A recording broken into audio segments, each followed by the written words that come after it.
সুপ্রভাত প্রিয় বন্ধুরা, আশা করি সকলে ভালো আছেন। আপনাদের সামনে আবার একটা ছোট্ট মিনি ব্লগ নিয়ে চলে আসলাম। আর আজকে তো সবাই যেন চৈত্র সংক্রান্ত, আজকে আমাদের বাঙালিদের বিশেষ একটা অনুষ্ঠান। আর এই পুজোটাতে কিন্তু খুবই মজা হয়। চৈত্র পূজায় দেল ঠাকুর এবং চড়ক পূজা, চড়ক পূজার দিন খুবই মজা। আর আজকে তো চড়ক পূজা সবাই জানো তোমরা, আজকে আমাদের বাঙালিদের একটা বিশেষ অনুষ্ঠান।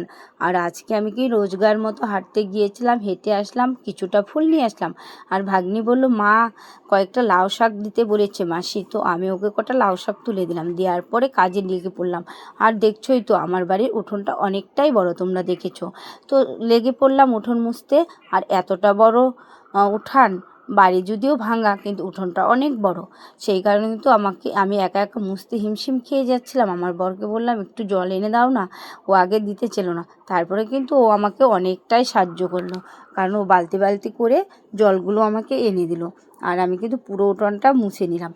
আর পুরো উঠানটা মুছার পরে আমার এতটা ক্লান্ত লাগছিল কি বলবো বন্ধুরা, কিন্তু কিছু করার নেই।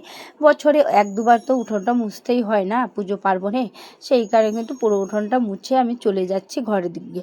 আর ঘরগুলো দেখো, ভাঙা ভাঙা ঘর, তবু কিন্তু অনেক কটাই রুম, এদিকে 3টে রুম, ওদিকে মাটির ঘরে 2টো রুম। তো বারান্দাগুলো অনেক লম্বা চওড়া চওড়া।